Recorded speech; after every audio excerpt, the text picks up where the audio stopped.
So responsive design means to me empathetic design. Empathetic means understanding of humans and responding in appropriate ways.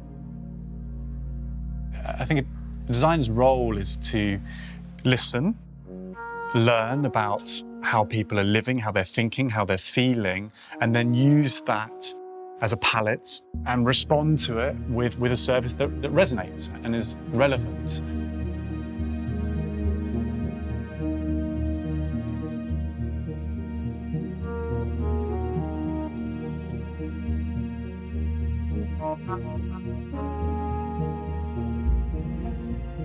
We cannot stop change. Change is an inherent quality of our planet. We aim at deploying design and visual languages as a way of understanding the changes, the dynamic of the planet, so that we can create a dialogue with them and maybe go from a disrupted dynamic to a positive one. Now, we need to try to maybe merge the home office space. So we try to create more flexibilities and adaptabilities to integrate and to suit these changing circumstances in the world. We strongly believe that what our clients are asking today is something that is going to be different in 10 years. So we need to design building that can change through time. Over the last 10 years, we really have changed so much the way we live. The technology make it change. Building should become some kind of platform that can evolve through times, from the technological point of view especially. Designers and architects need, on one end, to understand all the transformations and be more aware of our time to create projects that deals with these multiple aspects of having a space that can respond to all these inputs and needs.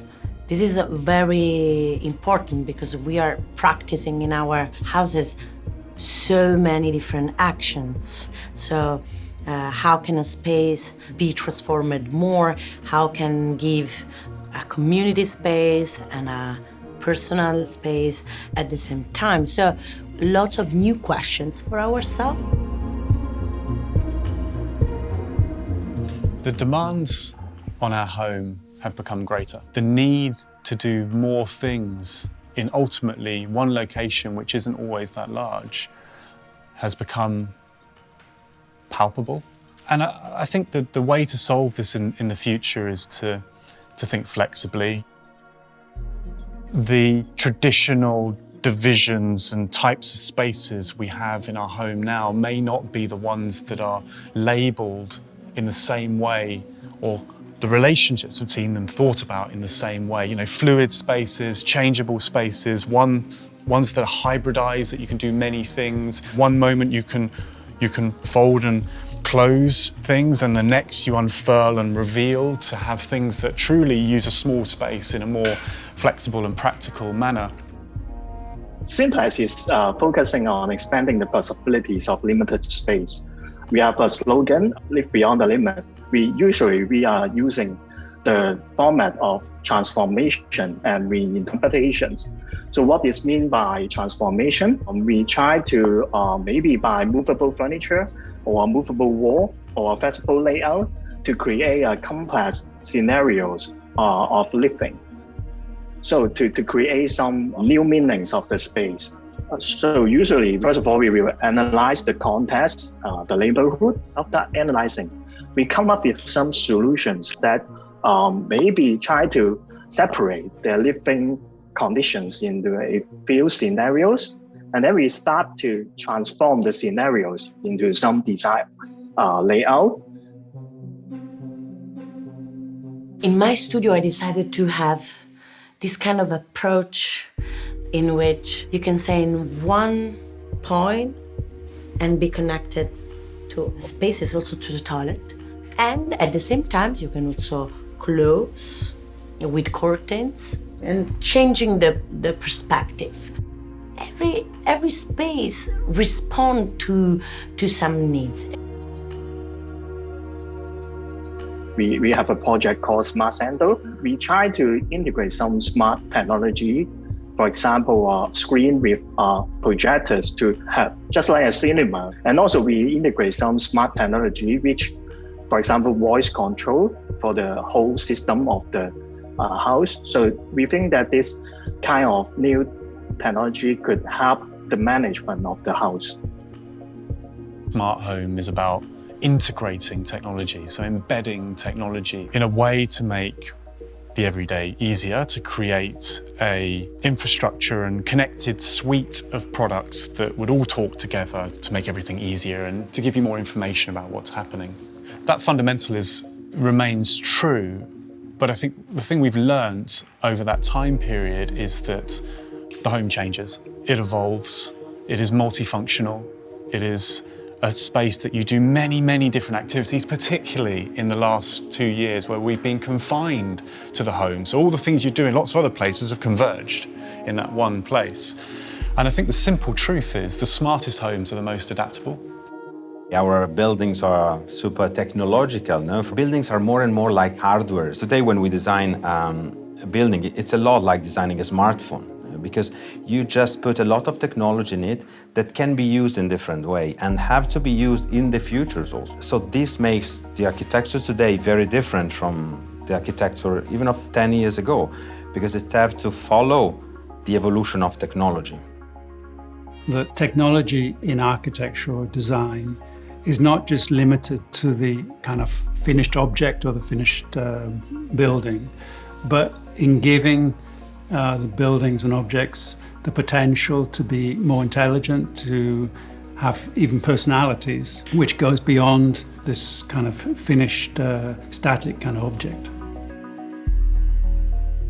The smartest homes have a degree of technology in them, but it isn't embedded, because once it's embedded with the architecture, you cannot update it. And so it's about retrofitting to an extent, but it's about products that you can introduce and move and elevate spaces, but are ones that are flexible, updatable, and give you enough information, but the reality of all of your different products and services from different brands talking together is still a long way off. There's other agendas at play there where it's almost impossible for those brands to unite under a single umbrella. So I think it's about subdividing and compartmentalizing how smart various elements of your home are. But I think the expectation of everything coming together today is perhaps not the smartest approach to how to think about a home that is intelligent.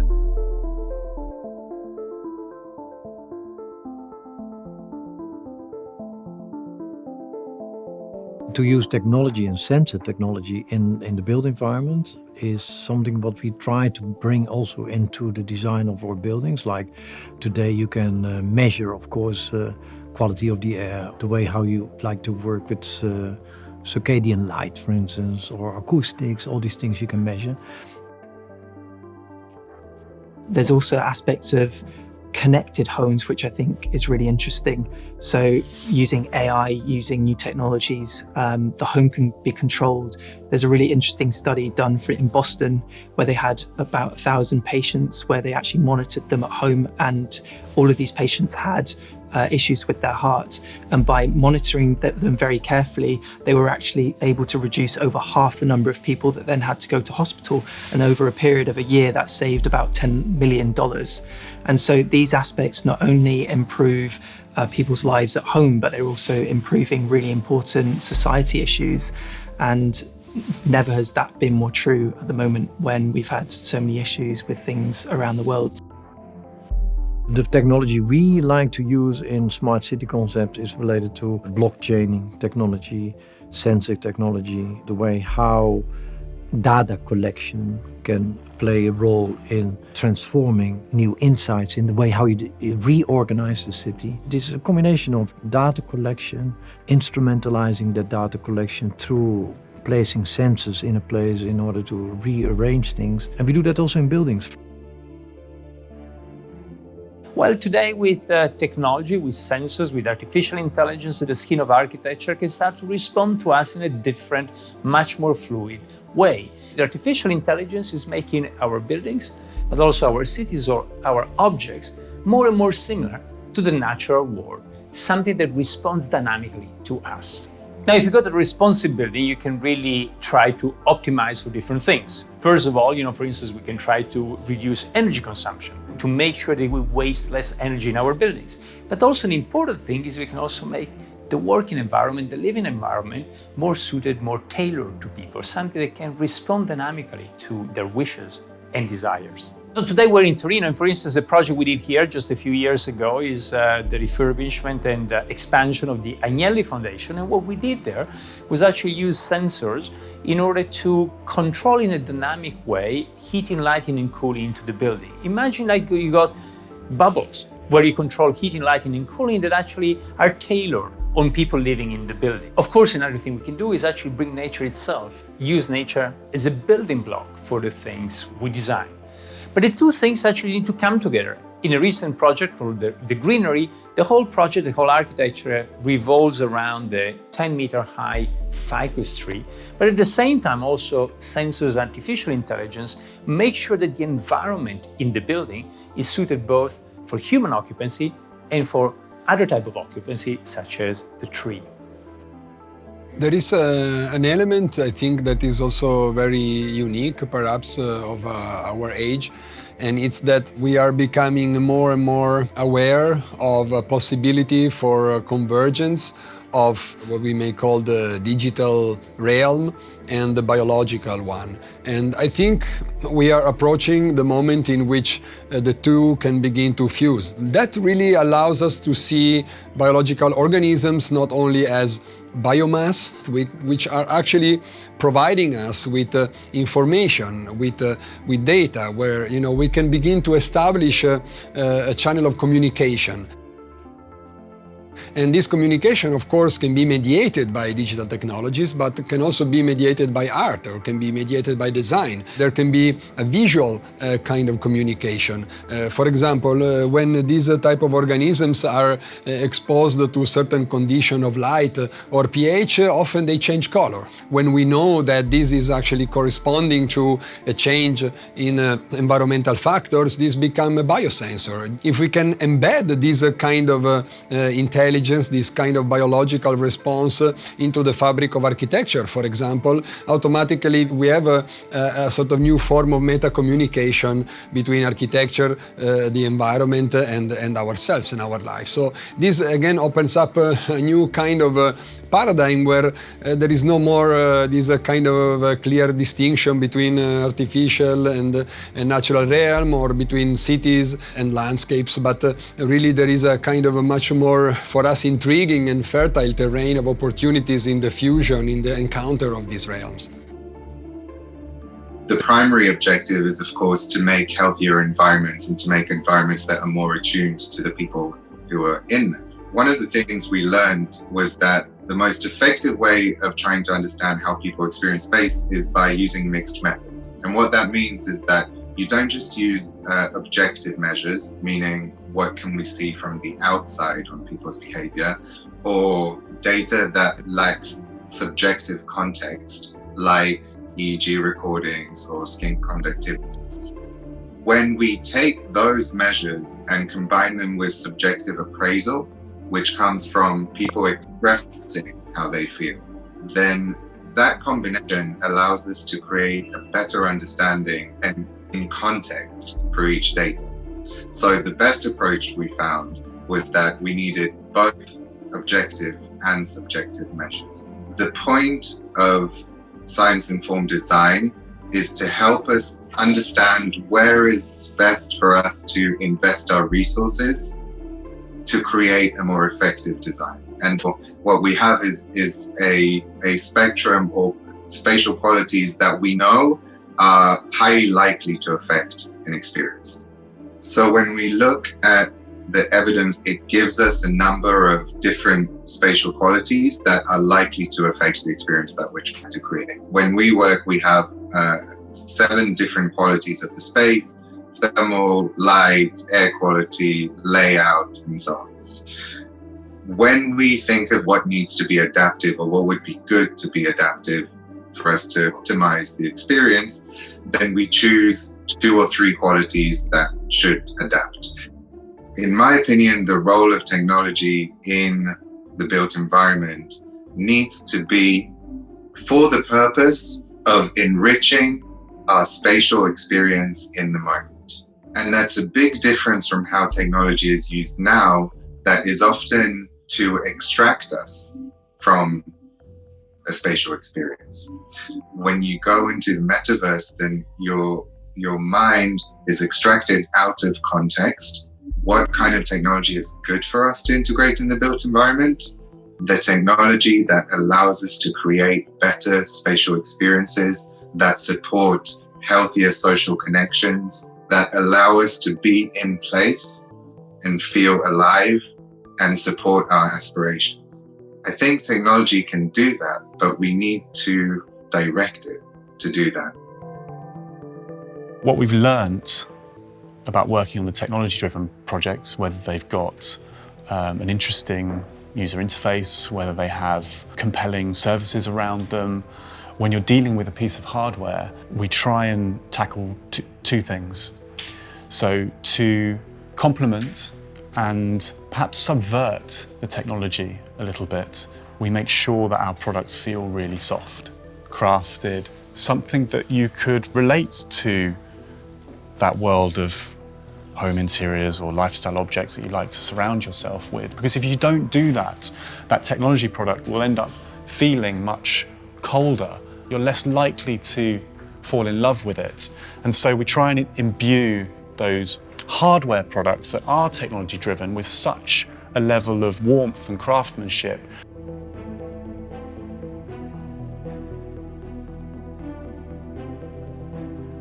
And when it comes to looking ahead, we can't exactly look at the VR headsets that we see on the market today because they're going to be gone in 3-4 years. They will be replaced very quickly by new devices. Now it seems like possibly like haptic devices are becoming a lot more compact, a lot smaller, like things that you can wear on your wrist. And also, I mean, the big thing is the headset becoming a lot lighter and a lot less invasive.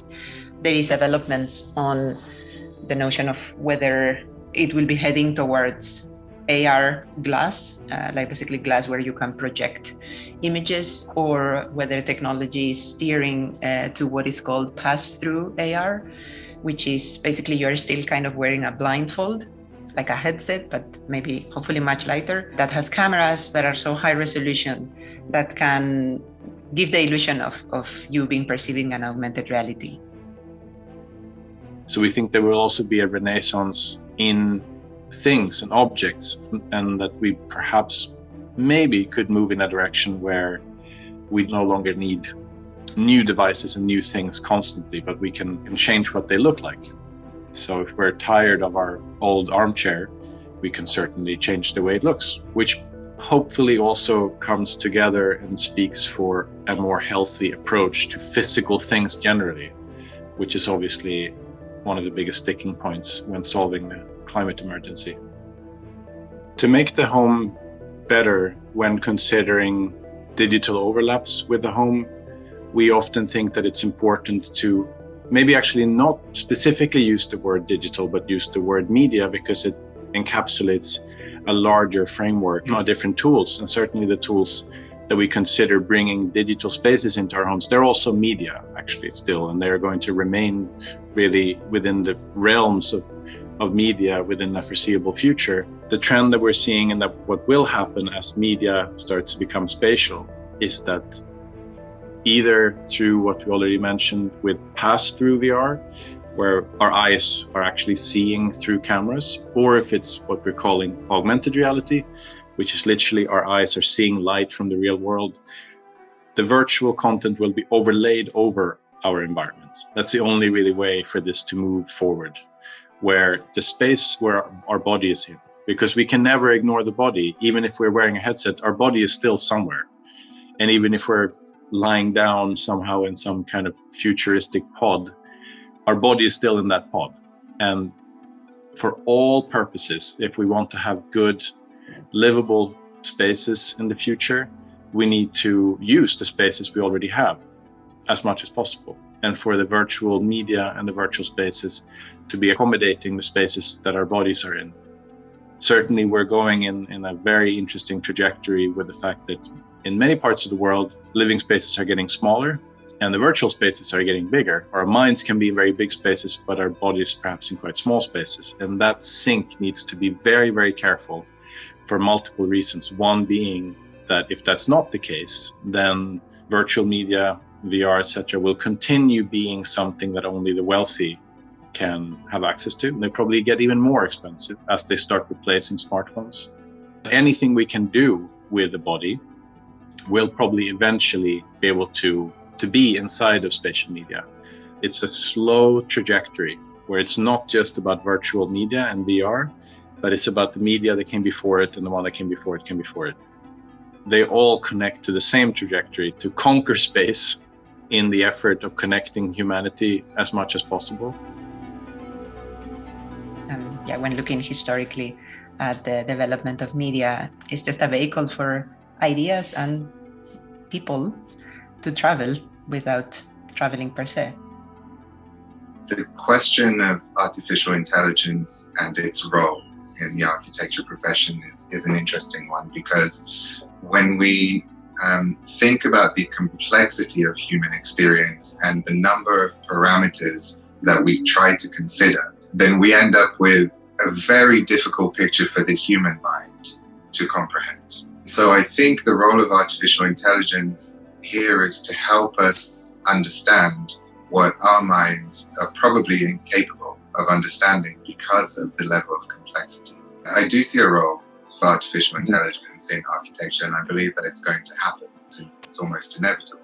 The true benefit of AI, that it should be an assistant and it should learn and it should get better to be a better assistant. When you combine that with 5G, that's then really about kind of hyperconnectivity and speed and efficiency and doing something even faster. So you're combining learning and something knowing you better with achieving it more quickly. And when you can combine AI and 5G, I think you've got a palette which can offer a service or product that's really at the next level.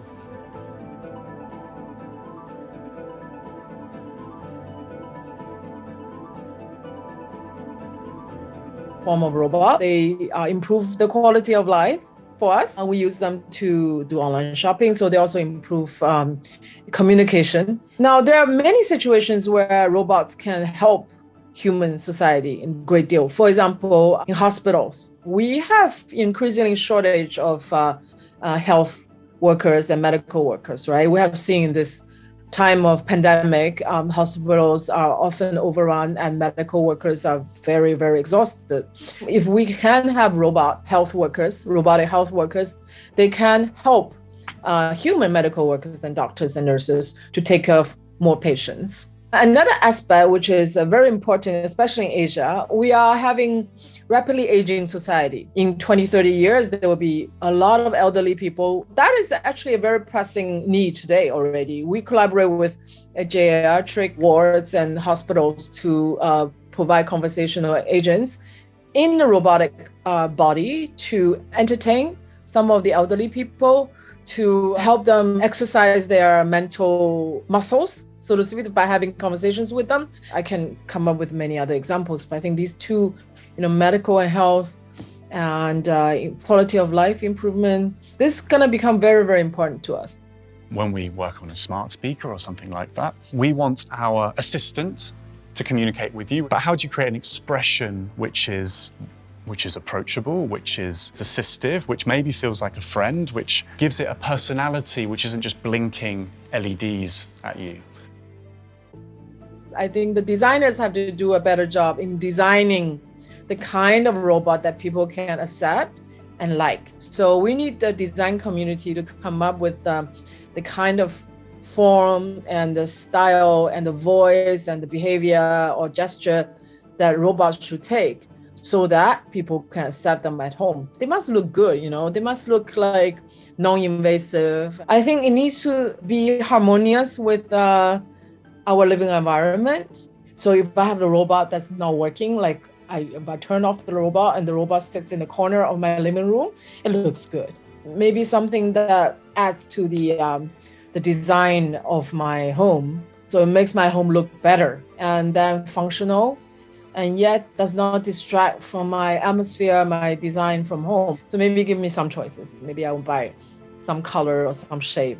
Artificial intelligence is a label which is often misunderstood, often sounds a little intimidating or dense as a subject matter.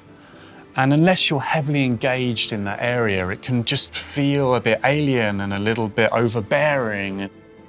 Robots need to be empathetic in order to be accepted by humans. They do need to recognize our emotion, respond with the appropriate emotion, understand the minimum of sarcasm and jokes, and whether I'm stressed, whether I am happy, because that's actually a very, very important element of human-to-human communication.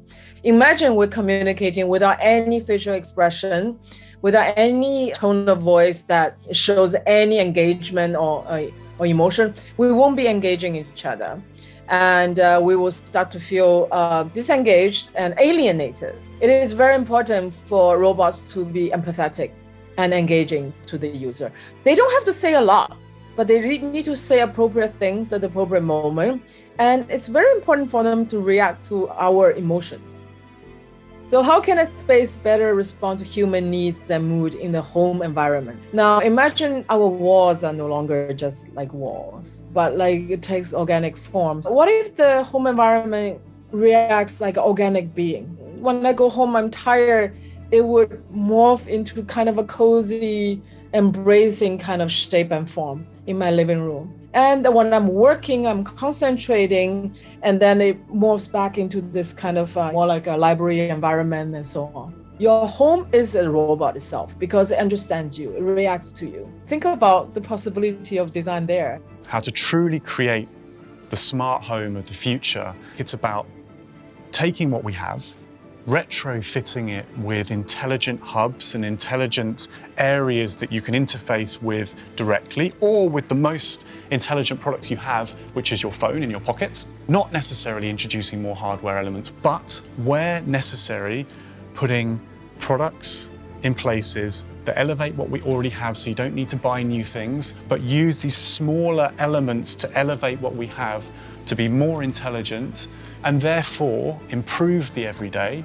but without creating an unnecessary impact on both the home you love and the world we love.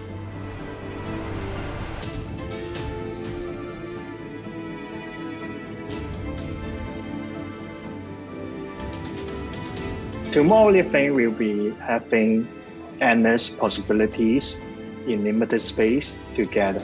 So it should adapt to the needs of people and the end users.